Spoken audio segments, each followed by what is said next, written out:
오늘 본문에서 예수님께서는 맨 마지막 33절 하반절에 내가 세상을 이기었노라 라고 말씀하셨습니다. 사실 예수님께서 이렇게 세상을 이겼다라고 선언하시는 이 대목에 있어서 현실적으로는 예수님의 싸움이 아직 완전히 끝나지 않은 시점이었습니다. 어떻게 보면 이제 진짜 고통스럽고 진짜 힘들고 정말 마지막 피를 흘리는 십자가의 승부, 마지막 전쟁이 시작될 그 시점에서 예수님께서는 내가 세상을 이기었노라 라고 승리를 선언하신 것입니다. 유명한 철학자 야스퍼스라고 하는 사람은 싸움은 인간의 삶에 있어서 그것이 어쩔 수 없는 한계적 상황이다 라고 말한 적이 있습니다. 다시 말하면 사람들은 이 세상에 살면서 원치는 않지만 부득불 싸우면서 살아갈 수밖에 없는 그런 운명적인 존재요 숙명적인 존재라 하는 말입니다. 정말 그렇습니다. 우리가 평생을 살아가는 삶을 가만히 들여다보면 우리는 내내 평생토록 싸우면서 살아간다고 해도 과언이 아닐 것입니다. 먼저 사람이 살아가노라면 자연과 더불어 싸워야 합니다. 더위와 싸워야 되고 때로는 추위와 싸워야 합니다. 홍수와 가뭄 이런 것들, 그리고 요즘은 지진 때문에 우리가 싸울 수밖에 없습니다. 또 우리는 온갖 질병과도 싸우면서 살아갑니다. 어떤 질병이, 어떤 바이러스가 우리에게 왔을 때에 이것은 이 바이러스와의 전쟁을 방불하는 이런 삶을 살아갈 수밖에 없다는 말입니다. 그런가 하면 우리 사람이 살아가는 삶에 있어서 인간과 인간 사이에도 불가피한 그런 전쟁과 싸움이 있습니다. 사실 우리 조국은 총칼을 들고 우리 형제끼리 서로 직접적인 전쟁을 치루었던 경험도 있는 민족입니다. 그러나 이런 것들은 차치하고 말한다고 할지라도 정치적으로, 경제적으로, 사회적으로, 문화적으로 언제나 우리의 삶에는 싸움입니다. 스포츠도 언제나 무한 경쟁 속에서 우리 주변에 있습니다. 요즘은 우리 캐나다와 그리고 우리 한국 여자 축구팀이 축구 경기를 하고 있는데 정말 그 사람들의 인터뷰를 보니까 그 자체가 싸움이요, 이 경쟁이 정말 끝없는 경쟁이고 한국의 여자들이 이렇게 축구를 잘한다 하는 것을 요즘 다시 알게 되었습니다. 온 세계가 싸움이요, 모든 분야가 경쟁과 싸움입니다. 그리고 진짜 무서운 싸움이 있습니다. 그것은 바로 자기 자신과의 싸움입니다. 나를 지키기 위한 싸움, 내 자존심을 지키기 위한 싸움, 자기 양심을 지키기 위한 싸움, 자기 믿음을 지키기 위한 싸움. 이것은 정말 말로 다 할 수 없는 엄청난 전쟁이요, 엄청난 싸움입니다. 날마다 우리 마음속에서 솟아오르는 우리의 잘못된 욕망, 우리의 잘못된 욕심, 이것들 우리는 싸울 수밖에 없는 것 아닙니까? 마음속에 끊임없이 일어나는 시기와 질투, 미움, 다툼 이런 것들과도 끊임없이 싸워야 하는 것입니다. 어찌 보면 사람이 이렇게 자기 자신과 자신의 마음속에서 일어나는 이런 모든 것들과의 싸움, 자기 자신과의 싸움이야말로 가장 큰 싸움이요, 가장 치열한 싸움이라고 할 수 있을 것입니다. 더구나 이 싸움은 잠시도 쉴 틈이 없습니다. 어느 하루도 자기 자신과 더불어 싸우지 않는 날이 없을 정도가 우리의 삶의 현실일 것입니다. 실제로 예수님께서 이 세상을 내가 이겼다, 담대해라 라고 오늘 말씀을 하신 후에 실제적으로 일어났던 상황이 있습니다. 그것이 무엇입니까? 세상을 이겼는데, 내가 다 승리를 선언했는데 사실적으로, 현실적으로 일어난 상황은 그토록 믿어왔던 제자들의 배신이었습니다. 로마 병정들에게 의하여 체포되는 사건이었습니다. 병정들에 의하여 감옥에 구금되고 신문을 받고, 그리고 폭행을 당하고 조롱을 당하고 모함을 당하고 흑색선전을 당해서 결국은 그 재판에서 단죄를 당하는 이런 사건, 결과적으로는 십자가 위에서 가장 참혹한 처형을 당하는 이런 사건이 예수님에게서 계속 일어나게 되었던 것입니다. 힘을 가지고 있었던 사람들, 권력을 가지고 있었던 사람들이 여론을 몰이하기 시작합니다. 그리고 재판의 절차를 무시한 채 속전속결로 공세를 퍼부었을 때 예수님께서는 아무런 저항도 하시지 않은 채 그 모든 죄를 지고 십자가에 달려 그분의 삶을 마감하셨습니다. 사실 예수님께서는 이렇게 진행되는 모든 사건들에 대하여 이 모든 것들을 다 알고 계셨습니다. 예수님이 십자가를 지시게 될 것도 알고 계셨고, 제자들에게 배신을 당할 것도 알고 계셨고, 그리고 이 처참한 죽음을 피할 수 없다고 하는 것도 다 알고 계셨습니다. 여러분, 다 알고 계셨다는 것이 무슨 의미이겠습니까? 여러분, 우리가 앞날을 다 알고 있다고 하는 것은 무슨 의미이겠습니까? 상대방의 의도를 다 알고 있다는 것은 무엇을 말합니까? 상대방이 나쁜 의도를 가지고 나에게 접근한다고 할지라도 나는 그 의도를 미리 파악하고 있기 때문에 얼마든지 그 상황을 피할 수 있다는 것을 의미하는 것 아닙니까? 예수님께서 이런 모든 상황을 아셨다고 하는 것은 예수님께서 얼마든지 이 십자가의 처형을 피할 수 있었다는 것입니다. 이 참혹한 핍박, 이 모든 폭행, 이 모든 조롱, 이 모든 흑색 선전을 얼마든지 피할 수 있었는데 그렇게 피하지 않으셨다는 것입니다.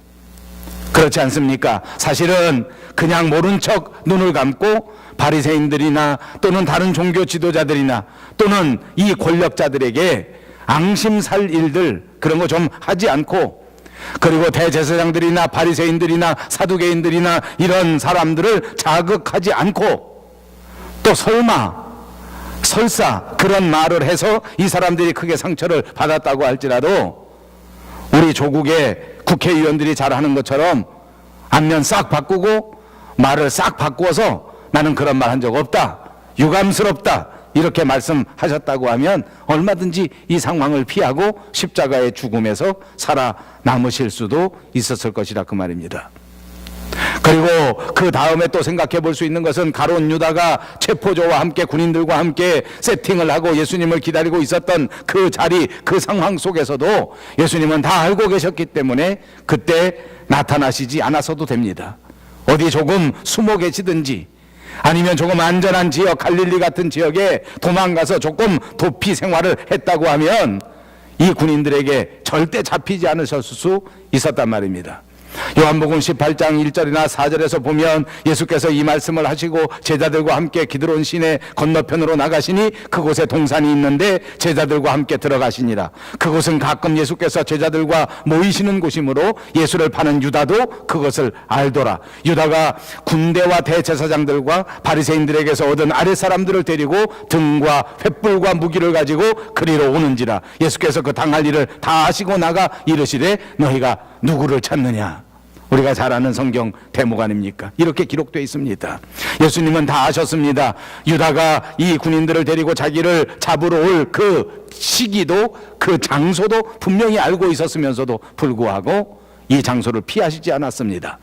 이 십자가의 길을 피하시지 않으셨던 것입니다. 빌라도의 법정에 섰을 때에도 얼마든지 기회가 있었습니다. 빌라도 자신은 예수님께서 죄가 없다고 하는 사실을 분명히 알고 있었고 또 분명히 그렇게 믿고 있었습니다. 어떻게 하든지 예수님의 무죄를 밝혀낼 수 있는 마음이 그 빌라도에게 있었단 말입니다. 예수님이 조금만 협조해주면 예수님을 석방해 주려고 여러 방면에서 애쓴 흔적이 성경에 등장합니다. 그러니까 빌라도가 신문할 때 예수님께서 조금만 성의껏 대답을 하셨더라면, 예수님께서 조금만 고분고분하게 대답하시고 조금만 좋은 인상을 주셨다라고 하면, 그렇다고 하면 빌라도는 얼마든지 예수님의 무죄를 입증하고 예수님을 풀어 주었을지도 모를 일입니다.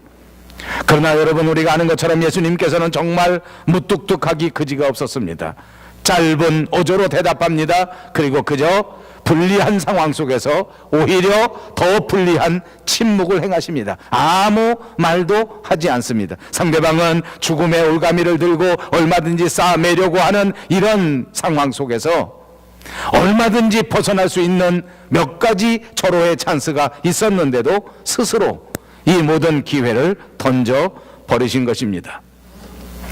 여러분, 사실은 아무리 이런 모든 것들을 다 그만두고라도 또 기회가 있었는데 그것은 바로 이런 것입니다.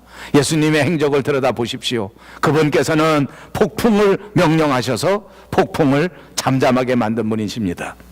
귀신을 만났을 때 어떻게 하신 분이십니까? 말씀 한마디로 귀신을 쫓아버리시는 분입니다.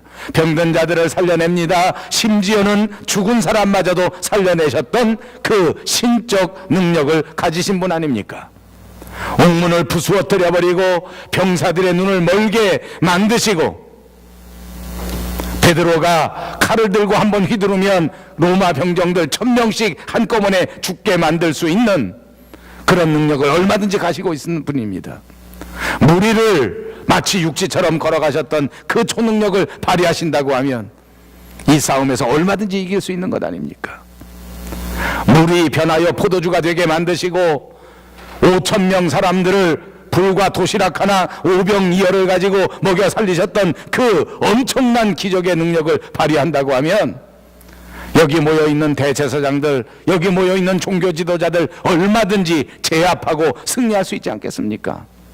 만약 민심이 중요하다면 그것은 더더욱 쉬운 일입니다. 얼마든지 이 국민들을 위하여, 이 사람들을 위하여 물질을 제공하실 수 있는 능력이 있으셨고, 먹을 것을 주실 수 있는 능력이 있으셨고, 그들의 질병을 고쳐줄 수 있는 능력이 있는 분이셨기 때문에 이런 능력을 조금만 행하셨다고 하면 모든 국민들의 민심이 100% 예수님 앞으로 돌아올 수 있었을 것입니다.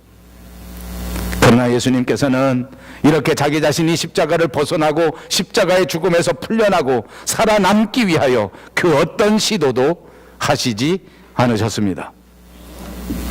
여러분 명심하십시오. 그렇다고 해서 예수님께서 이 아픔을 모르시고 이 고통이 아무 감각이 없으시고 그리고 이런 상황이 두렵지 않으셨던 것은 결코 아닙니다.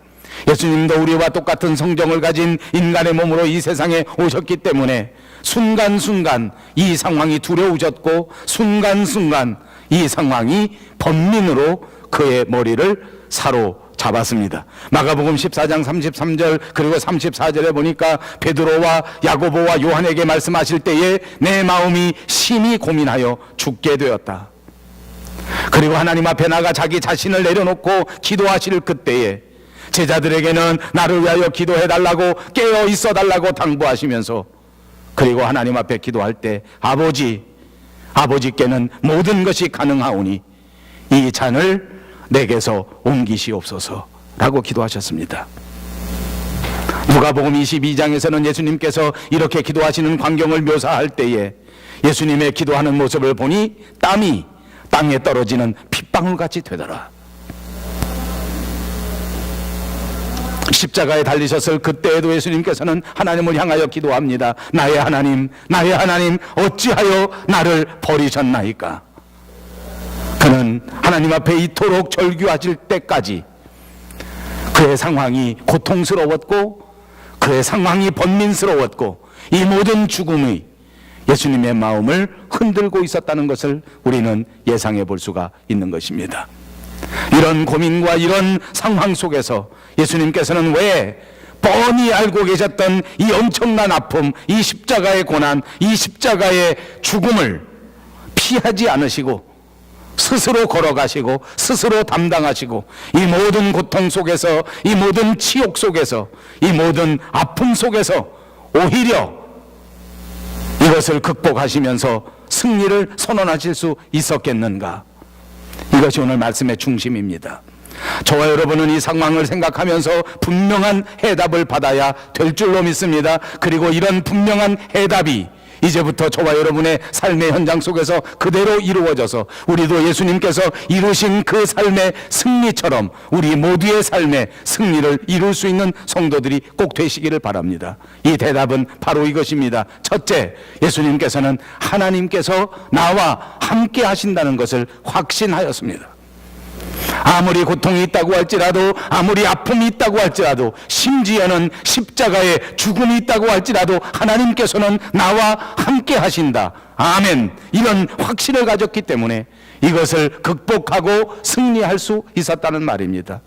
두 번째로 예수님께서는 이 상황을 극복하실 때에 두려움이 있었고 고통이 있었고 그리고 혼란이 있었고 그리고 정말 고민이 있었지만 그럼에도 불구하고 하나님께서 내게 맡기신 사명은 반드시 감당해야 된다라는 의지가 있으셨습니다.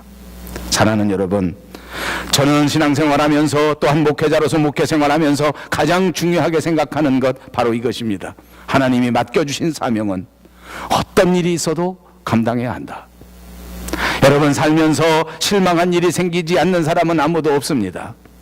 여러분, 살아가면서 슬퍼해야 할 일이 생기지 않는 사람도 아무도 없습니다. 살아가면서 정말 앞뒤가 꽉 막힌 것 같은 답답한 상황이 생기지 않는 사람도 아무도 없습니다. 그러나 어떤 상황 속에서도 반드시 하나님이 나와 함께 하신다. 그리고 하나님께서 내게 맡겨주신 이 거룩한 사명은 반드시 감당해야 된다. 이것이 우리를 신앙인답게 만드는 가장 중요한 대답이라는 말입니다. 여러분, 우리가 세상 삶에도 그렇습니다. 자식은 어떤 일이 있어도 자식인 것입니다. 부모에 대하여 자기의 삶을 생각할 때 나는 어떤 상황이 생겨도 자식이라는 것을 분명히 깨닫고 사는 사람은 훌륭한 자녀가 될 수 있습니다. 아버지가 돈을 많이 벌어주고 어머니가 뜨겁게 사랑해주면 내가 자식이고, 아버지가 조금 섭섭하게 하고 어머니가 조금 소홀하게 하는 것 같으면 나는 자식이 아니다. 당신이 부모로서 한 것이 무엇이 있느냐라고 대드는 자식이 있다면 그는 불행하여 그는 잘못된 자식 아닙니까? 여러분, 저는 목사입니다. 여러분들의 신앙생활을 가만히 보면 옆에서 볼 때 솔직히 말하면 안타까울 때가 많습니다. 때로는 저분이 신앙 지키기 참 어렵겠구나, 왜 상황이 이렇게 어려워지는 것일까 라고 안타까운 마음을 가질 때가 많습니다. 그러면서 여러분을 보고 은혜를 받는 것은 그럼에도 불구하고 하나님을 섬기는 마음을 던져버리지 않고 끝까지 말씀 속에서 살고자 하는 여러분들의 모습에 박수를 보냅니다.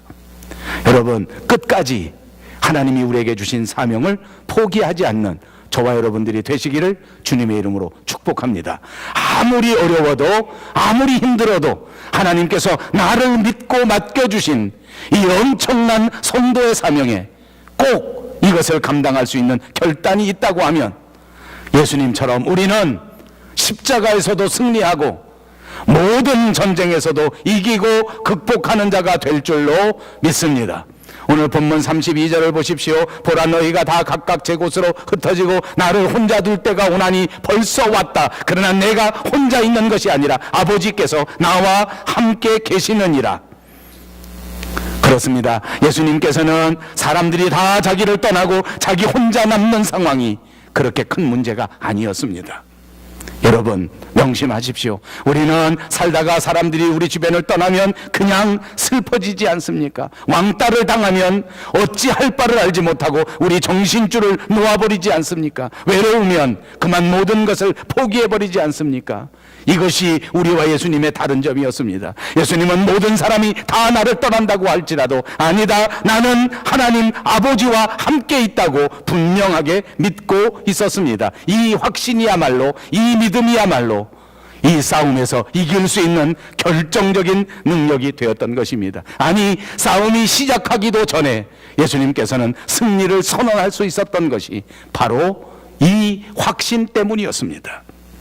만약 저와 여러분에게 이런 확신이 있다고 하면, 하나님께서 나와 함께 하신다, 하나님이 나를 사랑하신다고 하는 확신이 있다고 하면, 우리 앞에 1년 후에 우리에게 십자가가 다가온다고 할지라도 6개월 후에 예기치 않은 파산이 내게 온다고 할지라도 3년 후에 전혀 예상치 못했던 질병이 나를 넘어뜨린다고 해도 나는 예수님처럼 담대하라, 내가 세상을 이기었노라 라고 선언할 수 있게 될 줄로 믿습니다. 하나님은 오늘 우리에게 이런 믿음을 원하십니다. 이 믿음만이 세상을 피하지 않고 도망가지 않고 세상에서 쓸어가지 않고 그 어떤 상황 속에서도 우리를 승리로 이끌어 주실 수 있는 능력이 된다고 하는 사실을 믿으시기를 바랍니다. 그리고 예수님께서는 이 세상에 오셔서 오직 하나님의 일만을 생각하면서 사셨습니다. 아버지께서 주신 그 사명을 온전히 감당하는 그것만 생각하면서 살았습니다. 예수님은 우리에게 말씀해 주시기를 나의 양식은 나를 보내신 이의 뜻을 행하며 그의 일을 온전히 이루는 것이니라 라고 말씀하실 정도로 하나님께서 맡겨주신 하나님의 뜻만을 생각하고 하나님께서 맡겨주신 그 엄청난 사명만을 생각하면서 살았단 말입니다. 오늘 본문이 지나간 다음에 하나님의 기도가 나올 때 예수님께서 기도하실 때에 또 이렇게 기도하십니다. 아버지께서 내게 하라고 주신 일을 내가 이루어 아버지를 이 세상에서 영화롭게 하였다. 아버지의 사명을 다 감당하여 아버지 앞에 영광을 돌렸다는 말입니다. 가룟 유다의 안내를 받고 예수님을 잡으러 온 사람들이 예수님을 잡으려고 할 때에 베드로가 칼을 꺼내서 대제사장의 종을 쳐서 오른편 귀를 베어버렸습니다. 그때 예수님께서 베드로더러 한 말이 무엇이었습니까? 칼을 칼집에 꽂아라. 아버지께서 내게 주신 잔을 내가 마시지 아니하겠느냐. 아버지께서 주신 잔이기 때문에, 아버지께서 내게 주신 사명이기 때문에 예수님께서는 이 십자가가 무엇인지, 이 아픔이 어떤 것인지, 이 고통이 무슨 의미가 있는지를 분명히 알고 그것을 피하지 않았습니다. 하나님이 주신 것이기 때문에, 십자가 지는 일이야말로 하나님의 말씀에 순종하는 것이기 때문에, 겸손하게 낮아져서 나를 포기하는 것이 하나님을 기쁘시게 하는 것이라는 것을 분명히 알았기 때문에 그는 그렇게 십자가를 지고 그렇게 골고다 언덕길을 걸어가셔서 기필코 승리하시고 우리에게 구원의 선물을 나리워 주신 줄로 믿습니다. 오늘 우리에게도 이런 믿음이 있으시기를 다시 한번 주님의 이름으로 축복합니다. 하나님이 주시는 일, 하나님이 맡겨주시는 일, 이 사명을 감당함으로써 우리의 삶에 만족을 얻고 그것으로 행복을 얻는 사람, 그것이 예수님과 같은 사람입니다. 세상의 열매를 바라보지 마십시오. 세상의 결과는 상관이 없는 것입니다. 아버지의 말씀을 붙잡고 아버지의 말씀대로 주의 사명을 감당하는 그 자체가 바로 승리요, 그 자체가 바로 기쁨이요, 그 자체가 바로 행복인 줄로 믿습니다. 그렇습니다. 예수 믿는 사람들은 바로 이런 생각으로 살아야 합니다. 어떤 결과와 어떤 상황은 우리에게 중요한 것이 아닙니다. 모든 결과는 하나님께서 책임지실 것이고 우리는 이 순간 이 과정을 통하여 하나님의 말씀을 붙들고 말씀대로 순종하면 된다. 하나님 뜻대로 살면 된다. 세상적인 방법으로 사는 것이 아니라 하나님께서 우리에게 말씀해 주신 성경적인 방법으로 산다. 세상적인 성공을 꾀하는 것이 아니라 오직 하나님의 말씀을 수행하는 것을 목적으로 바라본다면 그러면 우리는 이긴 것입니다. 그리고 오늘 성경 말씀에서 꼭 명심하십시오. 예수님께서는 세상에서 이기신 것이 아니라 세상을 이기신 것입니다. 여러분 입으로 한번 따라해 보십시오. 세상에서 이기신 것이 아니라 세상을 이기신 것이다. 여러분 집에 가셔서 일주일 내내 여러분 입으로 하신 이 말씀을 한번 새겨보십시오. 세상에서 승리한 것이 아니라 세상을 이기신 것이다. 내가 세상을 이기었노라. 예수님께서는 정말 온 세상을 대항하여 세상과 맞서 싸우셨다고 말씀드릴 수 있습니다. 군중들과 맞섭니다. 고위 성직자들, 그리고 지도층, 그리고 로마의 정권, 그 엄청난 군대들과 맞서 싸우셨습니다. 3년 동안 밤낮으로 따르던 12 제자들마저도 다 흩어져 버리고 다 배반해버린 상황 아니었습니까? 혼자 남은 싸움이었습니다. 그러니까 진짜 예수님의 싸움은 바로 이 혼자 남은 그 순간부터 더 치열한 싸움이었을 것이라고 예측해 볼 수 있습니다. 예수님 자신과의 싸움이었습니다. 예수님께서는 그 자신과의 싸움에서 이기셨습니다. 자신에 대한 승리야말로 세상을 이기게 만든 원동력이 된 것입니다. 오늘 우리가 우리 자신을 이긴다고 하면 그것이 세상을 이기는 승리가 된다고 하는 교훈인 줄로 믿습니다. 우리가 대면하는 세상이 아무리 커 보일지라도, 우리가 대항하는 적수가 아무리 무섭게 보여도 승리의 열쇠는 나 자신에게 있다는 교훈입니다. 내가 나를 이기면, 내가 나를 다스릴 수 있으면 우리는 얼마든지 승리합니다. 그러나 내가 나를 이기기가 어렵습니다. 왜냐하면 내 속에 있는 또 다른 내가 나를 넘어뜨리기 때문입니다. 조금만 어려운 일이 생기면 또 다른 내가 나에게 말합니다. 빨리 피해라, 빨리 도망가라. 여기 있다가는 너는 피 흘릴 것이다. 여기 있다가는 너는 상처를 받을 것이다. 여기 잘못 대항했다가는 너는 망한다. 빨리 도망가라. 아니면 정 안 되면 빨리 타협해라. 적당하게 적절하게 타협해라. 우선 사는 게 중요하지 무슨 교회가 중요하냐. 우선 돈 버는 게 중요하지 무슨 믿음이 중요하냐. 빨리 타협해라. 교회는 잠깐 동안 모른 척해라. 하나님 말씀은 잠깐 기억나지 않는다고 해라. 너도 세상 사람들처럼 그렇게 살짝 너도 세상 사람들처럼 그렇게 사속고생하지 말고 그리고 내 말 들어라. 여러분, 다른 사람이 이렇게 유혹하는 거 아닙니다. 내 속에 있는 또 다른 내가 이렇게 나를 유혹하는 것입니다. 여러분, 이 말씀을 중심으로 우리는 다시 한번 우리 마음속에 믿음이 확실하게 생겨지시기를 바랍니다. 하나님의 말씀을 붙들고 어떠한 상황 속에서도 말씀으로 대처할 수 있는 그것이 바로 승리입니다. 내가 하나님의 말씀을 배반하지 않는다면 그것은 바로 승리의 확정인 줄로 믿습니다. 오늘 본문에서 십자가를 앞두고 예수님께서 승리를 선언하셨는데 이것은 결코 허풍이 되지 않았고 이것은 결코 고집이 아니었고 이것은 결코 오기로 한 말이 아니었다는 것을 우리는 확인받을 수 있습니다. 그것이 바로 부활입니다. 부활하신 다음 예수님께서는 제자들에게 나타나셔서 이렇게 말씀해 주셨습니다. 너희가 환난을 당하나 담대하라. 내가 세상을 이기었노라. 확실하게 증명해 주지 않았습니까? 확실하게 보여주셨습니다. 부활하셨습니다. 승리하셨습니다. 다시 살아나셨습니다. 여러분, 여기서 우리가 교훈받을 수 있지 않습니까? 예수님께서는 힘이 없으셔서 방법이 없으셔서 십자가를 지신 것이 아닙니다. 여러분, 힘이 없으면 십자가를 지지 못합니다. 힘없는 사람은 금방 넘어질 수밖에 없고 힘없는 사람은 금방 비굴하게 타협할 수밖에 없습니다. 십자가를 피해서 도망가든지 아니면 어떻게 하든지 십자가를 타협해서 피해보려고 하는 노력을 하는 것, 그건 힘이 없는 것입니다. 예수님께서는 힘이 있으셨기 때문에 십자가의 고통이 어떤 것인지를 분명히 알면서도 그것을 피하지 않고 당당하게 지고 가신 것입니다.